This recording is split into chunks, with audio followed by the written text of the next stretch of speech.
It's time to add the beautiful Ocelot from the America's Animal Pack to the Elm Hill City Zoo. Today we'll build this lush exhibit for those stunning cats in the Latin America house in our zoo, and I hope you guys will enjoy it.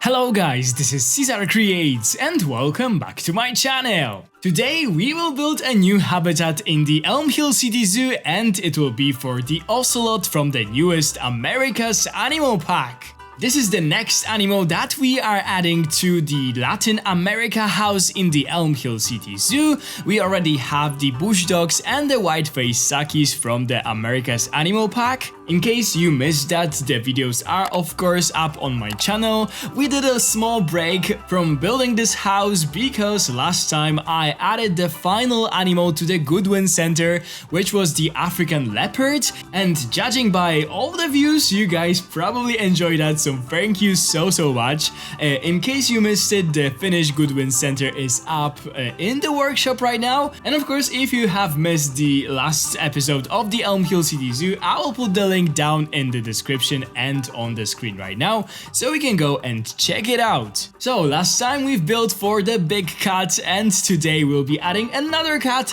which is slightly smaller. It is of course coming from the South and Central America. I think that they also live in part of the North America as well. I am of course talking about the Ocelot. I am very happy that Frontier decided to add the Ocelot in this new pack.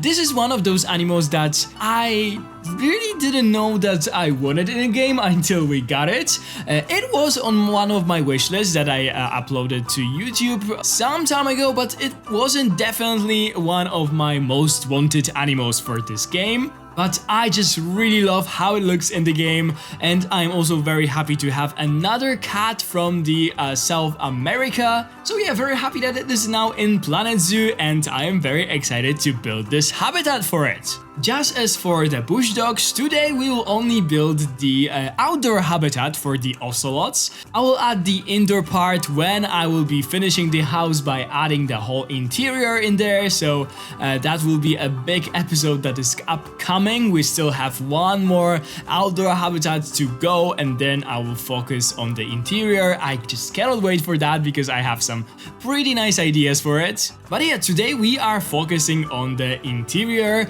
and as you guys can see, this is another of those habitats that we need to build a whole mesh structure for. So this is how we are starting this episode. A lot of mesh structures recently, I know, but I just chose those animals that require them simply to be added in this order. The ocelots, of course, are perfect climbers. They are very arboreal, which means that they spend a lot of their time on the trees, in the branches. They just rest in the trees where they feel safe, so yeah, they are perfect climbers, so we need to take that into consideration while building a realistic habitat for them. Most of the habitats that I saw for them, both during my zoo visits and also online, have some sort of like a mesh structure or the cage or something, so this is definitely something that I had to consider while building this habitat. And this mesh structure in here is actually inspired by an ocelot exhibit from the Prague Zoo that I saw last year when I was visiting Prague Zoo. I saw their habitat there, but unfortunately I wasn't lucky enough to see the actual ocelots. They were hiding somewhere. This makes a total sense because they are nocturnal animals, so they are probably sleeping during most of the day. They actually have a pretty good night vision, which helps them hunt during the night.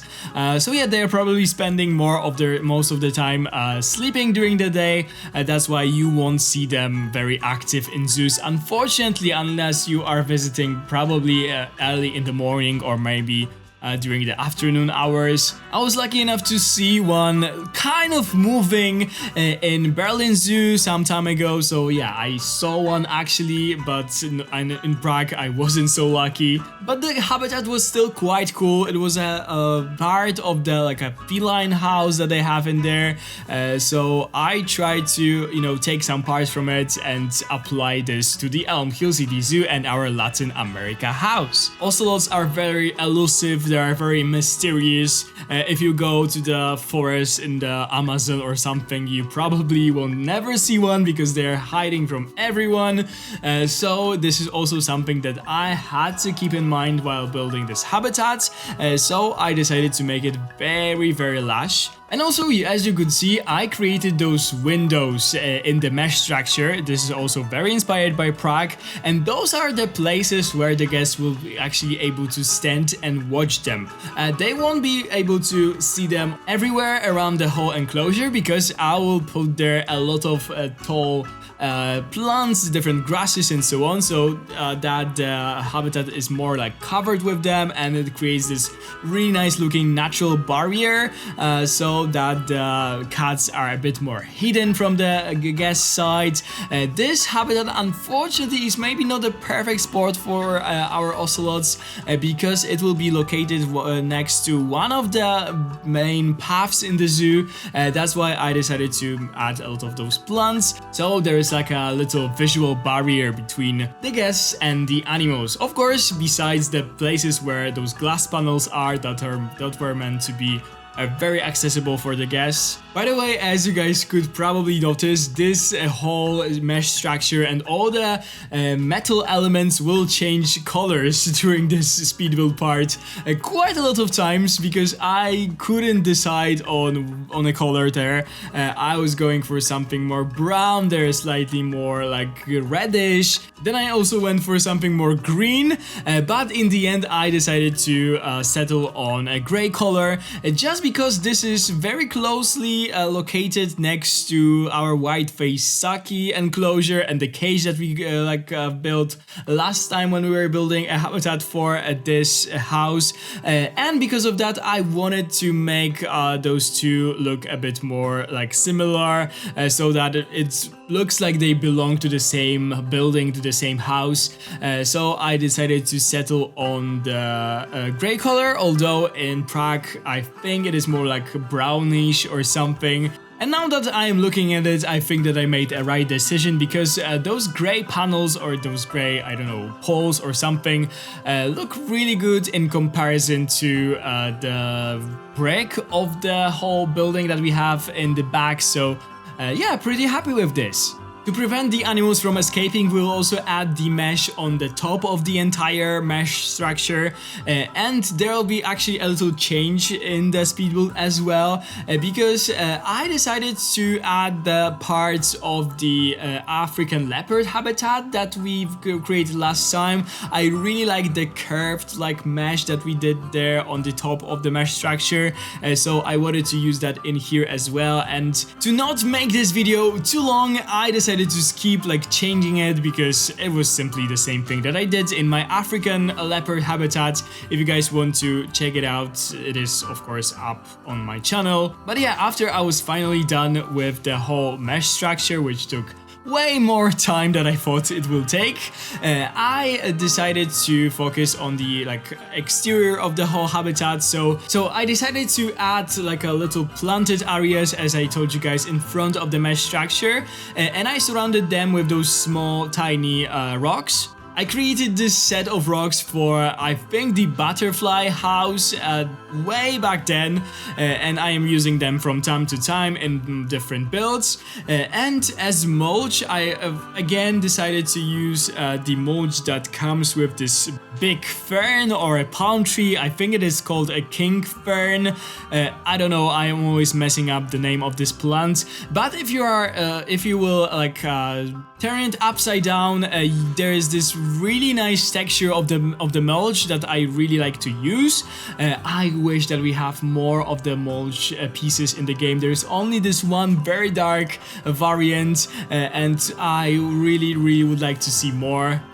Probably will never happen, but maybe if we'll get Planet Zoo 2, I will be manifesting more mulch textures. It will be so nice. But yeah, I like to use this one from time to time. I will cover it with the plants like totally, so it was a bit pointless to spend so much time adding it there, but still I know that it is there for like added realism or something, so I am good with that. But yeah, around the horror exhibit, I added a lot of plants that I've been using and obsessed lately. This is the blueprint by Romanopolaceus. I am probably butchering his name every time, but yeah, Romanopolaceus, I think. This is from the workshop, of course, and I will put the link to the workshop item down in the description, so you guys can also use them. I think that they are perfect, just perfect for those like South American exhibits, because those grasses remind me of pampas grasses that are very famous, and they are coming from this region of the world. I also added some ivy on the mesh. This was also inspired by Prague Zoo. They have some sort of like a creeping plant growing on those mesh structures of different cat species. This is probably some other kind of plant, but we don't have a big selection of them in Planet Zoo, so we basically need to use the ivy every time. And I quite like this detail about this. I think it makes it more look even more like overgrown and green, so it is always good when you are going for a very like overgrown tropical inspired habitat. After I will be done with adding the plants, I will cover the bits of the terrain that I wasn't able to place path on, like just in front of those glass panels with some concrete pieces, so it sort of looks like path. I was trying to match the color of the in-game path as much as I could with those. I also added some decals on the path to make it look a bit more like dirty and add some dimension. And after all that, it was finally time to focus on the habitat. So we will of course add the rock formations in the background from the stalagmite pieces. I will also mix in some of the tropical rocks in there, just to match the rock formations to the ones that we already have in two habitats that we have in this house. I still want to make the habitats look a bit cohesive, although every is a bit different from one another. In there I will add a lot of tropical plants on the top of the rock formations. I will also add two doors for the animals in the walls, so that in the future we will have the access to the indoor areas for them when we will be building the interiors.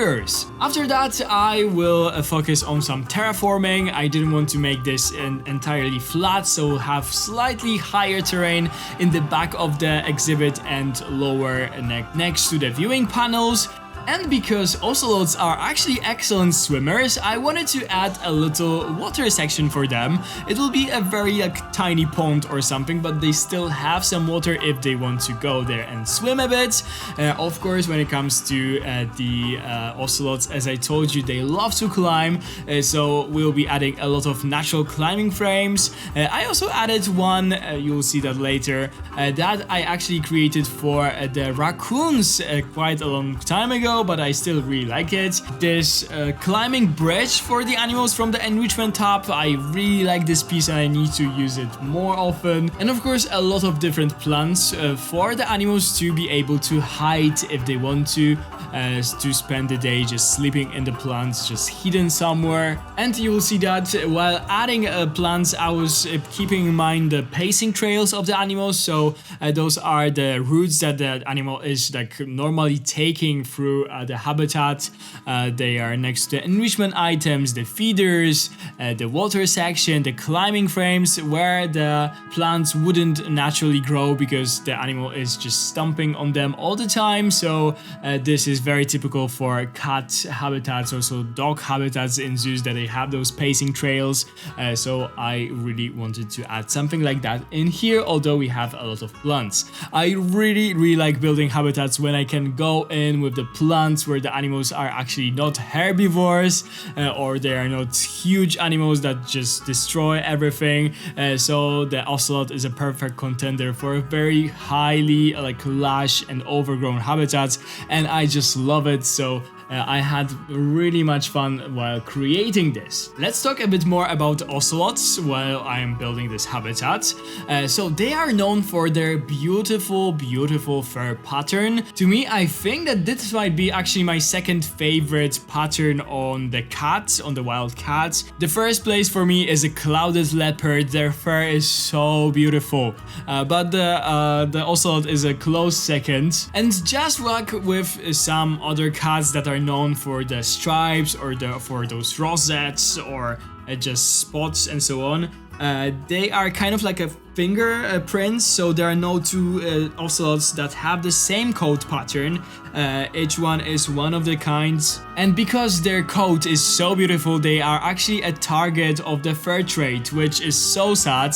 The ocelots are not endangered. I think that they are actually considered least concerned species, but in some areas there's less and less of them because of poaching and of the illegal fur trade, which is again so sad. I just hate that, and I can't understand how in modern world, in our times where we can afford normal clothes that we can buy in every store, some people are still willing to buy a fur that was once on the living animal. I just cannot understand this. I know that sometimes it says that you are of a higher status, or maybe that, you can show off that you can afford a real fur, but still it is so cruel that please guys, whenever you have a chance, I don't know, to buy it, or you'll be interested in buying a fur, don't do it. I'm sure that if you are watching a Planet Zoo video or an animal video in general, you are not considering to buy a fur. I hope so.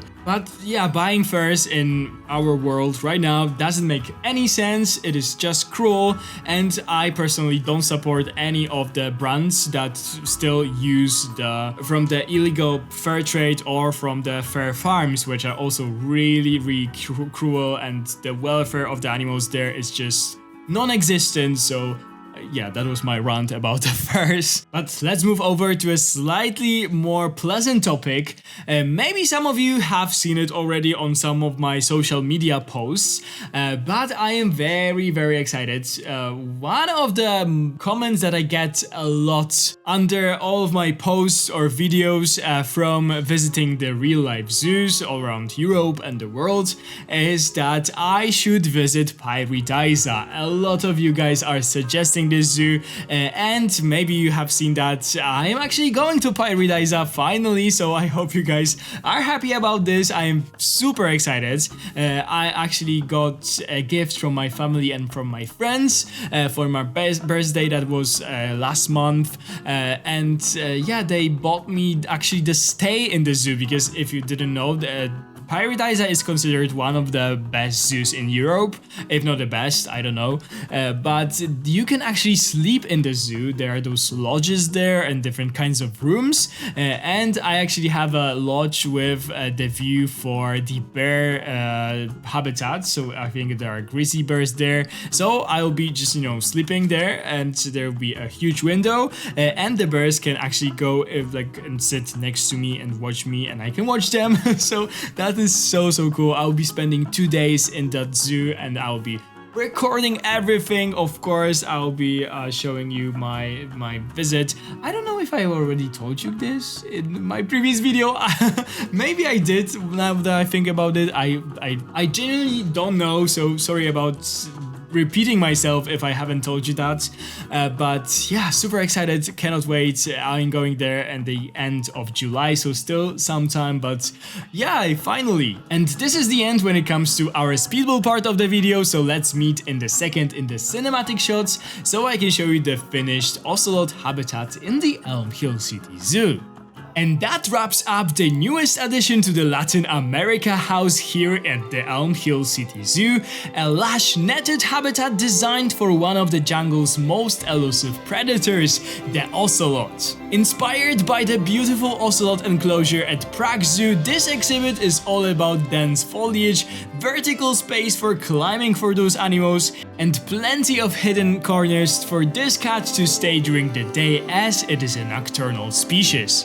I'm so glad that the ocelot was included in the America's Animal Pack, and I really enjoyed building this habitat for it. We recently added a lot of spots to our zoo with the African leopard and now the ocelots, but there never can be enough spots in the zoo, right? I've built this entire habitat focusing on the view that the guests will get from those viewing panels that we have, and I think that each and every of them provides the guests with a very unique and also very different view inside of the habitat, where they can observe our ocelots, and I am very happy with how this has turned out. In the next episode, we'll build one more outdoor exhibit for the Latin America house for a very playful animal. I just cannot wait for that, so I hope you guys will tune in for the next episode that is coming soon. And this is all that I have for you guys for this episode. If you enjoyed it, please consider to subscribe to my channel if you haven't already. Ring the bell if you want to be notified every time I upload a new video. Give this video a big thumbs up,